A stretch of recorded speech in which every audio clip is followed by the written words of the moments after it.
And in terms of research interest, if I had to choose one word that would describe your research interest, well, and you, it would be the word energy. Or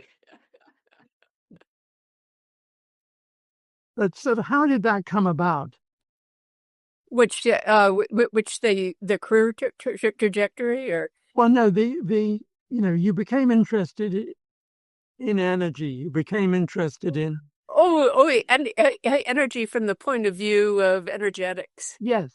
Okay, that was entirely accidental. Oh, And really?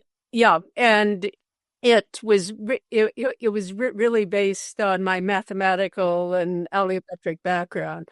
What happened? But Bob Martin and David Pilbeam were doing the Cambridge Encyclopedia of Human Evolution, and they were short of somebody to write the little 2 pages on primate energetics.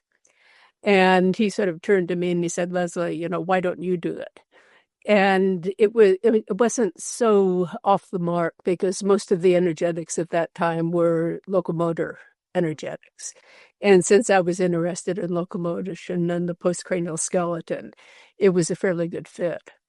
But while I was doing that little encyclopedia entry, I realized that there was this major question of where the energy came from to, fuel the large brain that we have.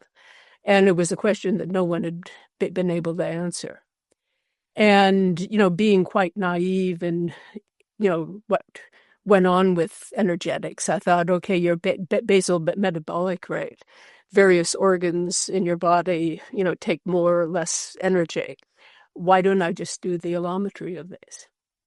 So if we blew up a monkey to human body size, what would the size of the organs be, and what would be the energetic cost of those organs? And it came out almost too good to be true. In fact, it was scarily good because everything was as you would expect it, except, of course, the brain in humans was bigger, but it was the guts that were smaller. And it was almost the perfect payoff. And that's where brains and guts in human evolution came from. So, so let's get back to your sort of career as a whole, and let me ask you the equivalent of sort of desert island questions.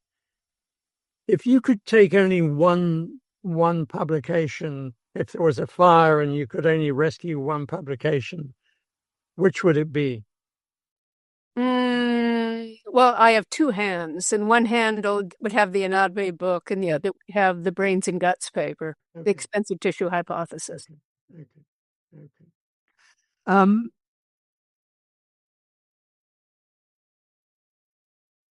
Is there a paper that somebody else wrote that you wished you had written?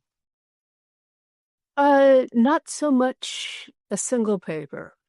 But I've been very impressed with where the expensive tissue hypothesis has gone, and particularly the work of people like Herman Poncer, who are doing serious work in human and primate energetics that's built on it so much.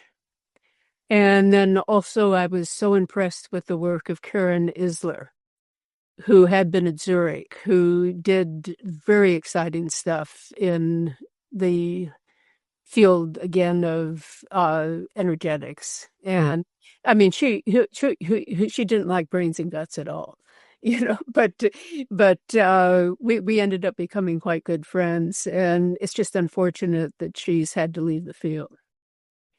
And so what I wish that I had been able to do, I wish I had the expertise at the time to carry it much further than I did.